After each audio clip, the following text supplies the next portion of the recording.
The calm before the storm. Nova Eden was a paradise like no other in the galaxy. The blue skies stretched endlessly, dotted with fluffy white clouds that cast gentle shadows over the vibrant forests and crystal-clear lakes. Its people, both humans and friendly alien species, worked together to create a peaceful, thriving community. Farmers cultivated glowing alien crops alongside Earth vegetables, while children of different species played together in the open fields. For centuries, Nova Eden had been a sanctuary, untouched by the chaos of interstellar wars. Dr. Elara Sterling stood on the balcony of her research facility, overlooking the bustling town below. She was a brilliant human scientist, known for her work in planetary preservation. Today, however, her mind was restless. The latest readings from their planetary sensors were strange. Unusual energy spikes in the nearby star system. It was something she couldn't explain, and that made her uneasy. "Dr. Sterling," a voice called from behind. It was Kryn, her alien assistant. His emerald skin shimmered under the sunlight as he handed her a datavad. "The scans are complete, but you're not going to like this." Elara frowned, taking the datavad. The readings confirmed her worst fear. Massive ships, larger than anything Nova Eden had ever encountered, were heading straight for their planet. They had crossed into their system just hours ago and were moving at an alarming speed. "This can't be right," Elara muttered, her voice trembling slightly. "They're not just passing through. They're coming straight for us."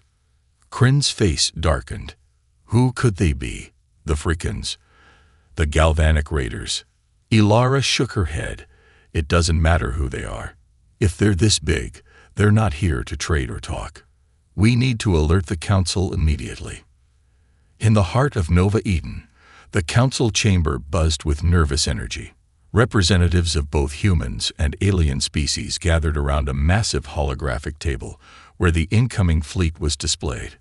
The ships were enormous, their dark, jagged designs projecting an aura of menace. Captain Marcus Renner stood at the head of the table, his military uniform crisp and imposing. Once a celebrated war hero, he had retired to Nova Eden, hoping to leave violence behind. But as he studied the fleet, his jaw tightened. "They're not here for peace," Marcus declared. "This is a war fleet. Look at their formation.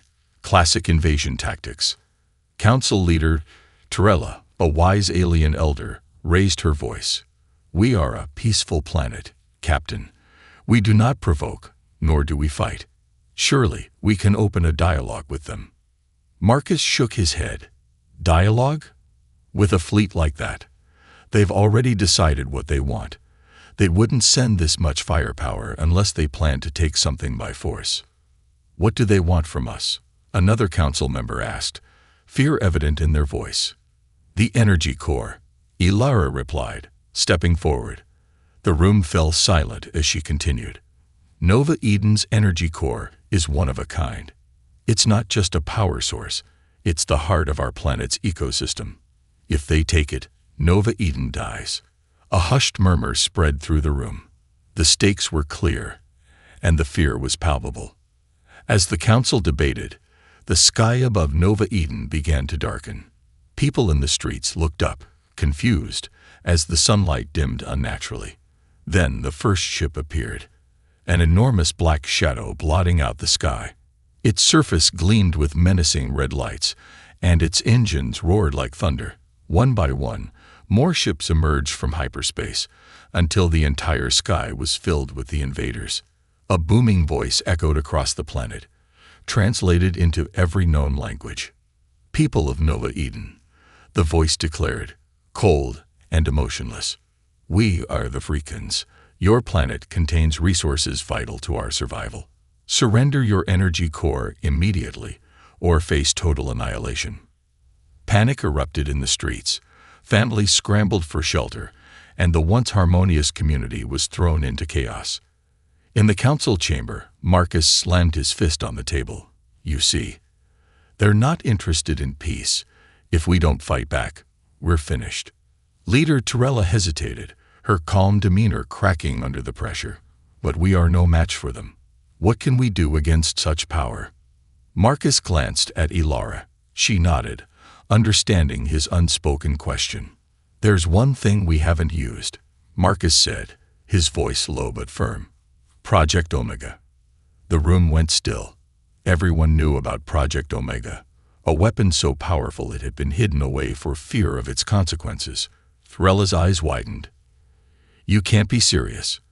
That weapon was deemed too dangerous, even during the Great Wars. And now it's our only chance," Marcus replied.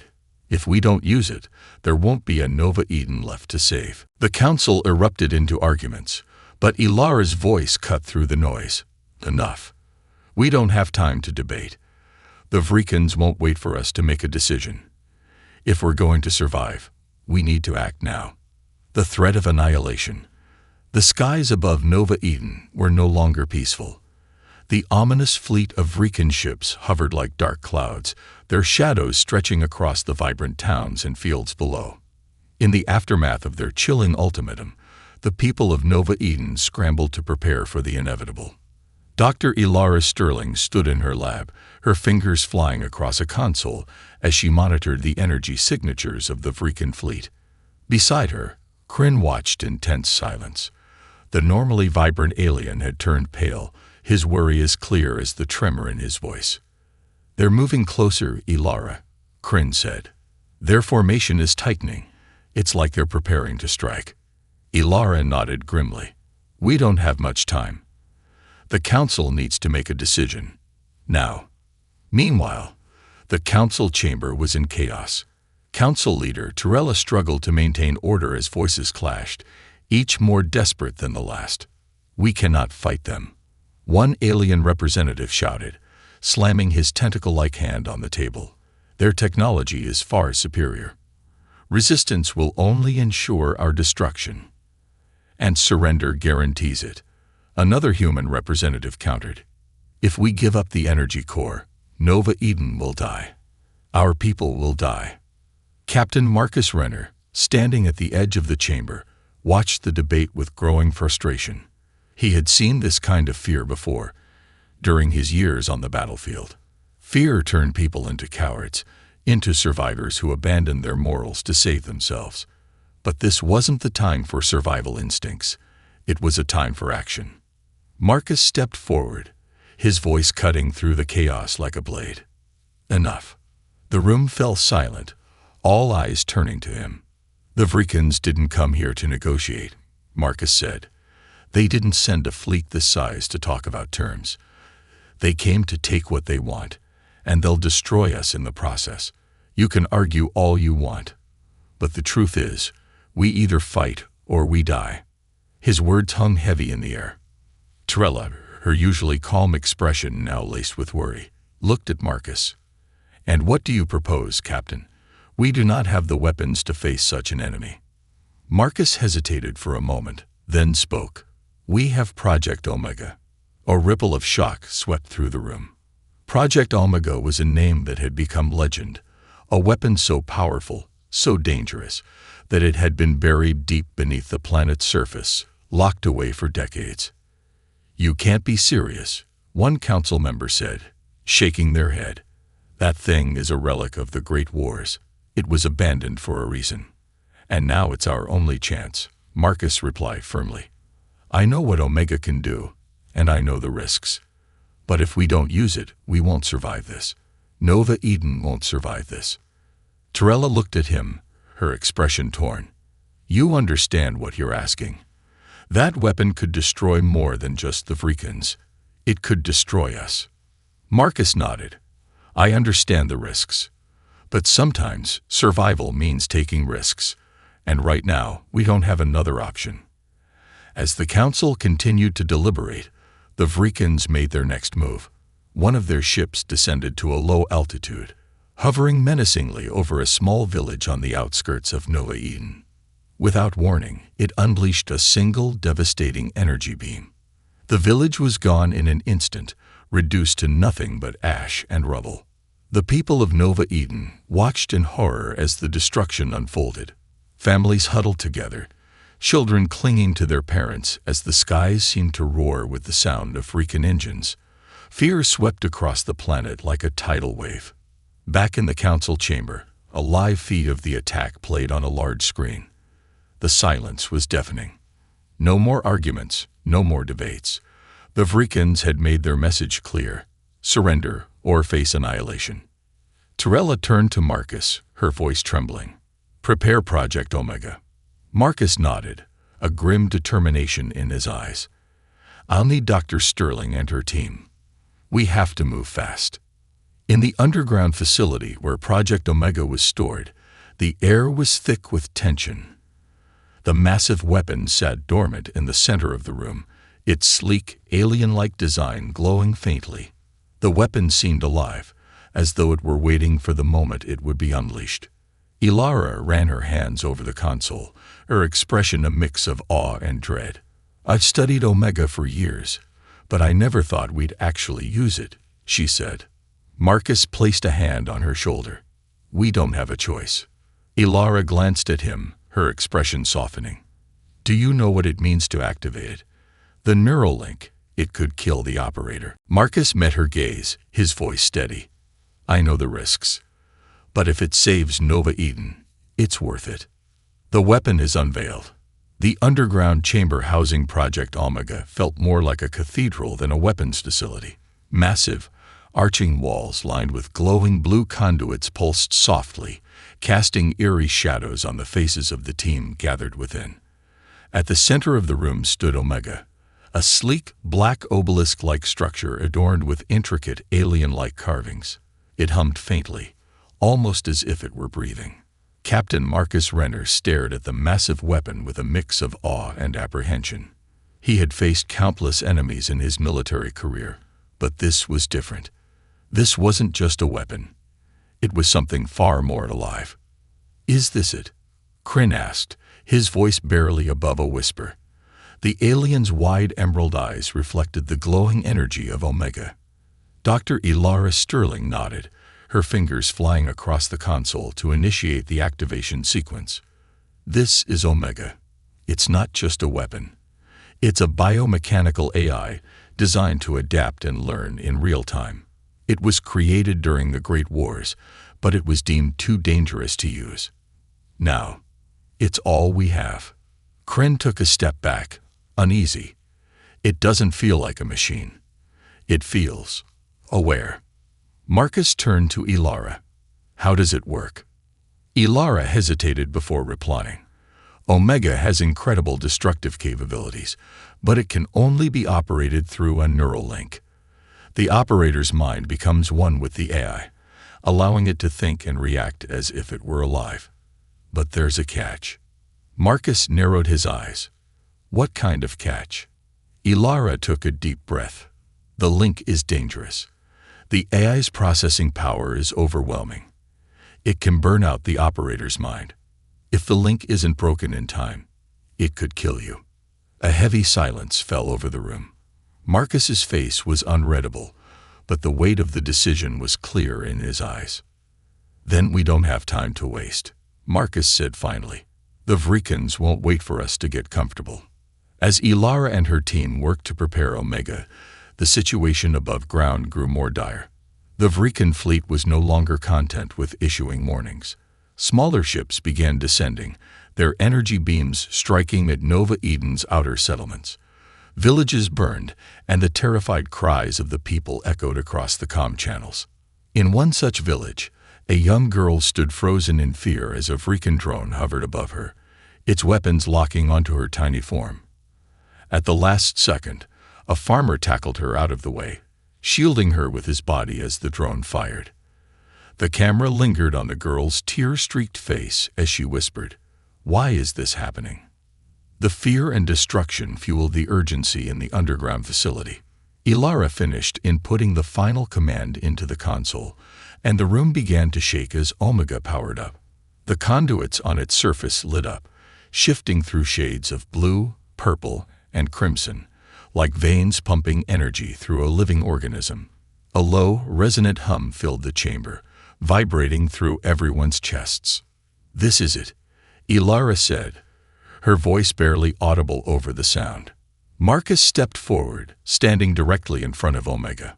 A small panel opened, revealing a sleek, helmet-like device. Ilara handed it to him, her hands trembling. "Once you put this on, the neural link will initiate," she said. "It will feel overwhelming. But you have to stay focused. If you lose control, Omega could turn on us." Marcus took the helmet, his grip firm. "I faced worse," he said with a faint smirk, trying to mask the weight of what he was about to do. As he placed the helmet on his head, the room seemed to hold its breath. For a moment, nothing happened. Then, Marcus's body jolted as the link was established.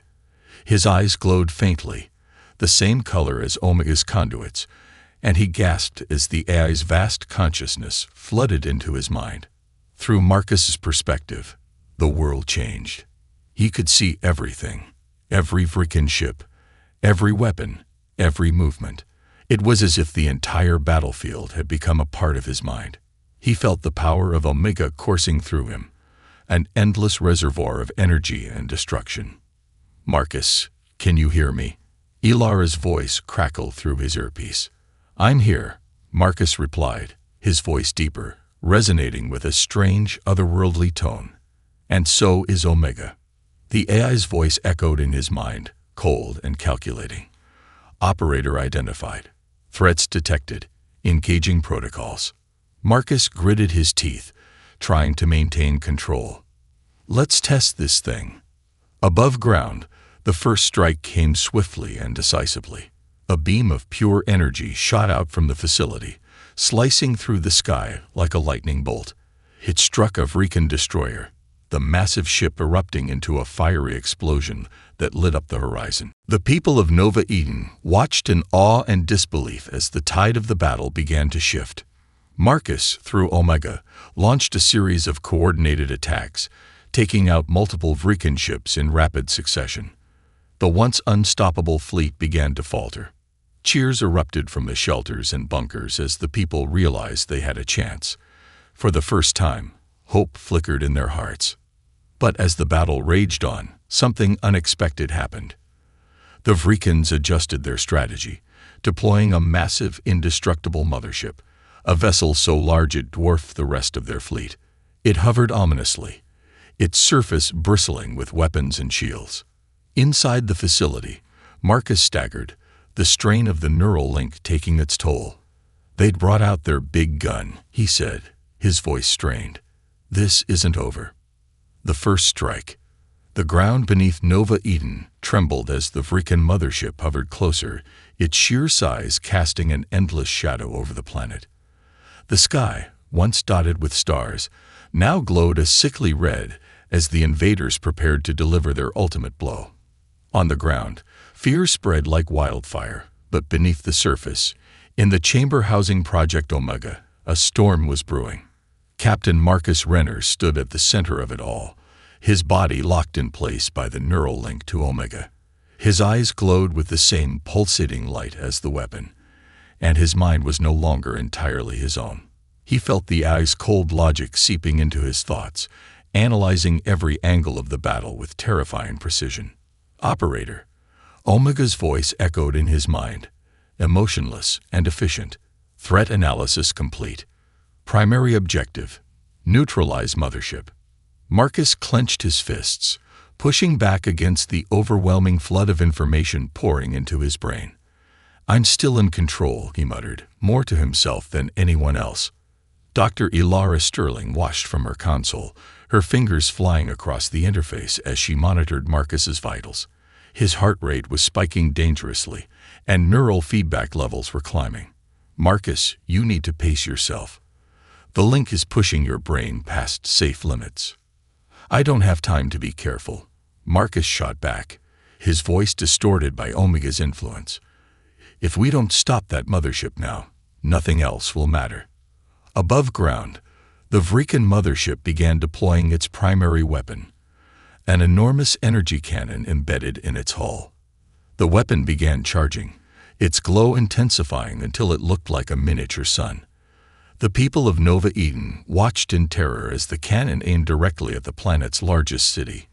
In the shelters below, families clung to each other, whispering prayers to whatever gods they believed in. "Will the humans save us?" a young alien boy asked his mother, his wide eyes reflecting the glowing sky above. "They have to," she replied, though her voice wavered with doubt. Inside the chamber, Marcus's breathing grew heavier as Omega began to fully synchronize with his mind. For the first time, he felt the true power of the weapon. He wasn't just operating Omega. He was Omega. He could feel the energy coursing through the conduits, ready to be unleashed at his command. "Let's see what this thing can do," Marcus growled. With a single thought, Marcus activated Omega's targeting systems. Outside, the weapon began to glow brighter, the energy building to a crescendo. A massive energy pulse erupted from the underground facility, ripping through the earth and surging toward the Freakin' fleet. The pulse struck the mothership's shields with a deafening roar, sending shockwaves through the atmosphere. The shields flickered and warped under the sheer force of the attack, but they held firm. The mothership retaliated immediately, firing a concentrated beam of energy directly at the planet's surface. The beam struck just outside the facility, creating a massive crater that sent tremors through the underground chamber. Debris rained down from the ceiling as Ilara and her team scrambled to keep the systems online. "That was too close," Kryn shouted, shielding his face as dust and sparks filled the air. Ilara's eyes darted to Marcus, who was visibly struggling to maintain his composure. "Marcus, the mothership's shields are too strong. Omega needs more time to adapt to their technology." "We don't have more time," Marcus barked, his voice tinged with desperation. He could feel Omega analyzing the situation, presenting him with calculated risks and probabilities. One option stood out, glaring in his mind: an overload of Omega's energy core. The blast would be powerful enough to penetrate the mothership's shields, but it came with a cost. Ilara seemed to sense his hesitation. "Marcus, what are you thinking?" "There's a way to take it down," Marcus said slowly, his voice heavy. "But it'll push Omega, and me, past the breaking point." Ilara's heart sank. "No, there has to be another way. You'll die if you overload the core." Marcus didn't respond immediately. Instead, he closed his eyes, focusing on the image of the terrified people in the shelters, the children who deserved a future, and the families who had nowhere else to go. "We don't win this by playing it safe," he said finally. "Tell them to prepare for the fallout." Above ground, the Freakin' mothership began its final attack. Its energy cannon was now fully charged, the glowing orb of destruction aimed directly at the heart of Nova Eden. The invaders' victory seemed inevitable. But then, the ground shook violently, and a deafening hum filled the air. Omega had fully activated, its energy core burning brighter than the sun. A blinding beam of energy erupted from the facility, cutting through the atmosphere with unparalleled force. The beam struck the mothership's shields again, but this time, the shields shattered like glass. The energy tore through the hull of the massive ship, ripping it apart from the inside. Explosions erupted across the vessel as its power systems went critical, and within moments, the mothership was engulfed in a fiery inferno. The people of Nova Eden watched in stunned silence as the once unstoppable mothership crumbled, its remains raining down like shooting stars. Cheers erupted from the shelters, a wave of relief washing over the terrified populace. In the facility, Marcus collapsed to his knees, the helmet falling from his head. His breathing was ragged, and his body trembled from the strain. Ilara rushed to his side, her heart pounding as she checked his vitals. "You did it," she whispered, her voice breaking. "You saved us." Marcus managed a faint smile, his strength fading. "It's not over yet," he murmured. "The cost of war." The remains of the Freakin' mothership burned brightly in the night sky, its fiery debris falling harmlessly into Nova Eden's outer atmosphere. The cheers of victory that had erupted moments ago now gave way to an uneasy silence. For a fleeting moment, the people of Nova Eden thought they were safe, but in their hearts, they knew better. In the underground chamber, the air was thick with smoke and the acrid smell of burnt circuits. Dr. Elara Sterling knelt beside Captain Marcus Renner, who was slumped against the console, his face pale and drenched in sweat. His breathing was shallow, and his body trembled violently. "Marcus, stay with me," Elara pleaded, shaking his shoulders gently. "You're not done yet. We're not done yet." Marcus's eyes flickered open, the glow from the neural link now faint. His voice was hoarse and barely audible. "The mothership's gone, but there's more. I saw them, hundreds of them. They're coming." Elara's blood ran cold. "What do you mean, hundreds?" Marcus struggled to sit up, wincing in pain. "When I linked with Omega, I could see beyond the battle. There's a second fleet, larger than the first. They're waiting just outside the system." Kryn, who had been helping stabilize the facility's systems, froze in place. "A second fleet? Are you saying this was just a test?" Marcus nodded weakly. "We've only bought ourselves time. They're regrouping, and when they return, they'll bring enough firepower to wipe out the entire planet." Elara's hands clenched into fists. They had sacrificed so much already. Marcus had risked his life. Omega had pushed its limits, and countless civilians had been lost in the initial assault. And yet, the Vrikans weren't finished. Above ground, the planetary defenses scrambled to recover from the devastation. Soldiers and civilians alike worked tirelessly to repair damaged fortifications and relocate survivors. Yet the sight of the Vrikan wreckage above them only served as a grim reminder of what was coming. In one of the makeshift shelters, a young alien boy sat clutching a charred piece of his village's ruins. He turned to his mother, his voice trembling. "Will they come back?" His mother hesitated, tears glistening in her eyes. "I don't know," she whispered. "But the humans, they'll protect us. They always do." Back in the underground chamber, Elara's team frantically worked to stabilize Omega. The weapon had been pushed to its absolute limit during the first assault, and its energy core now emitted erratic pulses of light, like a dying star. "It's not going to hold much longer," Kryn said, examining the energy readouts. "The core is destabilizing. If we push it again without a full reset, it could implode, and take half the planet with it."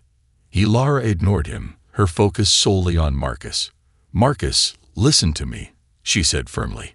"You need to disconnect from Omega. The neural link is killing you. If you push any further—" Marcus cut her off, his voice steadier than before. "If I disconnect, we lose. Omega needs an operator, and right now, I'm the only one who can do it." "You'll die," Elara said, her voice cracking. Marcus gave her a weak smile. "I didn't sign up for this to live forever." As the second Vrikan fleet began to appear on the edges of Nova Eden's sensors, panic spread through the ranks of the planetary defenses. The new fleet was even more massive than Marcus had described. Towering dreadnoughts, swarms of fighters, and ships that pulsed with unknown, terrifying energy signatures. The Vrikans weren't taking any chances this time. From the flagship of the new fleet, a Vrikan commander issued a broadcast to Nova Eden. The voice, cold and metallic, echoed across every communication channel. "People of Nova Eden," it began, "you have proven more troublesome than anticipated. But your resistance ends now. Your planet's destruction will serve as a lesson to all who defy the Vrikan Empire." The message was clear: no surrender, no mercy. In the chamber, Marcus forced himself to his feet, leaning heavily on the console for support. Elara grabbed his arm, her eyes pleading. "Marcus, please, there has to be another way." He looked at her, his expression tired but resolute. "There isn't. Omega's the only thing that can stop them. I have to see this through." Elara's voice broke. "You're more than just a soldier, Marcus. You don't have to sacrifice yourself." Marcus placed a hand on her shoulder, his gaze softening. "I'm not just fighting for Nova Eden. I'm fighting for everyone who calls this planet home. For every kid who deserves a chance to grow up here. For every family who's lost someone. If this is what it takes to save them, then it's worth it." Before Elara could respond, the facility's alarms blared. The Vrikans had arrived. Marcus placed the neural link helmet back on, wincing as the connection reestablished itself. The glow in his eyes returned, brighter and more intense than before. Omega's voice echoed in his mind. Operator connected. Threat detected. Preparing for engagement. Ilara stepped back, tears streaming down her face. "Good luck, Marcus," she whispered. He gave her a faint smile. "Keep them safe, Ilara." The final stand. The second Vrikan fleet arrived like an avalanche, overwhelming the skies above Nova Eden. Their massive dreadnoughts formed a dark wall in orbit, blotting out the stars. Swarms of fighters zipped through the atmosphere, wreaking havoc on the planet's already fragile defenses. The ground quaked with every strike, and Nova Eden's people braced for the end. Deep underground, Project Omega roared to life. The chamber pulsed with energy as Captain Marcus Renner fully synchronized with the AI. His body trembled under the strain, but his resolve was unshaken. He was no longer just a man. He was a weapon, the last hope of an entire world. "Operator."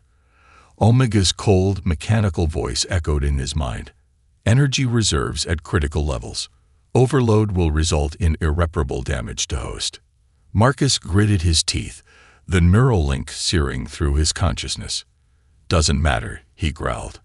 "We have one shot at this. Get ready." Above ground, chaos reigned. The Vrikans targeted Nova Eden's last line of defenses, obliterating planetary shields and anti-air batteries with precision strikes. Civilians huddled in shelters, listening to the distant rumble of destruction. Hope was fading fast. In one such shelter, a young alien girl clutched a worn stuffed toy, her large, tear-filled eyes fixed on her mother. "Is it over?" she whispered. Her mother hugged her tightly, her voice trembling. "Not yet, my love. The humans, they'll do something. They always do." Back in the chamber, Dr. Ilara Sterling worked frantically at the console, her fingers flying across the interface as she monitored Omega systems. The weapon was pushed beyond its limits, its energy core dangerously unstable. Sparks flew from the machinery, and the air smelled of burning metal. "Ilara, we're running out of time," Kryn shouted, shielding his face as a conduit burst nearby. Ilara ignored him, her focus entirely on Marcus. "Marcus, the core is overloading. If you push any harder, it'll destroy everything, including you." Marcus's voice came through the comms, distorted and otherworldly. "I know the risks, Ilara. Just make sure they're ready to evacuate if this doesn't work." Ilara's hands trembled as she stared at the readouts. "Marcus, there has to be another way." "There isn't," Marcus replied, his tone firm but not unkind. "This is what I signed up for. Protecting Nova Eden is worth any cost." The Vrikan commander, watching the battle from the bridge of his flagship, sneered as the planet's defenses crumbled. "Pathetic," he muttered, turning to his crew. "Prepare the final strike. We'll erase this rock from existence." As the Vrikans charged their superweapon, a massive beam cannon embedded in their flagship, a sudden energy spike caught their attention. One of the officers turned to the commander, panic in their voice. "Sir, we're detecting an enormous energy surge from the planet's surface." "What?" the commander barked, spinning toward the display. On the screen, a blinding light erupted from the underground facility. The energy signature was off the charts, dwarfing anything the Vrikans had seen before. Inside the chamber, Marcus's entire body glowed with Omega's energy, the neural link pushing him beyond human limits. His mind burned with pain, but he channeled it into focus. He could feel the AI calculating every angle, every possibility. "Omega," Marcus said through gritted teeth, "target the flagship. Full power. No holding back." The AI's voice responded, "Acknowledged. Overload protocol engage. Estimated success rate, 38%. "Better than nothing," Marcus muttered. He glanced at Ilara one last time through the facility's camera feed. "Take care of them." Ilara's voice cracked as she replied, "You're a hero, Marcus." Don't forget that. The ground above the facility split open as Omega unleashed its full power. A massive beam of pure energy shot into the sky, tearing through the atmosphere with deafening force. The beam struck the Vrikan flagship, piercing its shields and slicing through its hull like a blade through paper. The flagship erupted in a cascade of explosions, its remains tumbling through space. The chain reaction spread to the rest of the fleet, as Omega's energy disrupted their systems and caused widespread destruction. One by one, the Vrikan ships were torn apart, their once mighty fleet reduced to glowing wreckage. The people of Nova Eden watched in stunned silence as the sky lit up with fiery debris. Cheers slowly began to rise, growing louder and louder until they echoed across the shelters. Against all odds, they had survived. In the underground chamber, the light from Omega began to fade. The weapon's energy core was spent, its systems falling silent. Marcus collapsed to the floor, the neural link helmet clattering beside him. His body was motionless, and his breathing had stopped. Ilara rushed to his side, her hands shaking as she checked for a pulse. "Marcus, no, you can't be gone. Not like this." Kryn placed a hand on her shoulder, his voice soft. "He knew what he was doing, Ilara. He gave everything to save us." Tears streamed down her face as she whispered, "He deserved to see what he saved." A new beginning. The fires of war had finally burned out, leaving Nova Eden scared but alive. The skies, once filled with the terror of Vrikan warships, were now quiet, painted with the soft hues of dawn. The people of Nova Eden began to emerge from their shelters, hesitant at first, as if fearing the calm was another cruel trick. The wreckage of the Vrikan fleet floated in the planet's orbit like a shattered mosaic. The massive flagship, once the crown jewel of the invaders, was now nothing more than debris falling into the planet's atmosphere, disintegrating into harmless streaks of light. Children ran to the open fields, their laughter returning to a land that had been drenched in fear only hours before. Families reunited, tears flowing freely as they held on to each other, finally allowing themselves to believe they had survived. The human and alien communities of Nova Eden, united in their resilience, began the long process of rebuilding.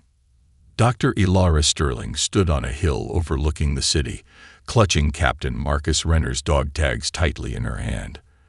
The tags were scorched and scratched, a testament to the man who had sacrificed everything.